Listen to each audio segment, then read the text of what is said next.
ভারী রে ভাই, ওর বাপ রে।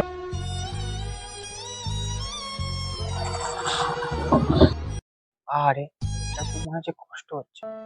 বাবা, আপনাকে কি একটু সাহায্য করে দেবো? আরে বাবু, তোর তো এমনি একটা হাত নেই, তুই আমাকে কি সাহায্য করবি বল? বাবা, সাহায্য করার জন্য হাতের প্রয়োজন হয় না, মনের ইচ্ছেটা থাকলে না অনেক যথেষ্ট। ব্যাস বৎস, আমি উপরওয়ালা পাঠানো একটা দূত। আমি তো তোর পরীক্ষা নিচ্ছিলাম, আর সেই পরীক্ষায় তুই পাস করেছিস। বল তোর কি চাই? তোর কাছে দুটো অপশন রয়েছে, টাকা পয়সা ধন দৌলত, আর দ্বিতীয় অপশন তোর দুটো হাত আমি সমান করে দিতে পারি।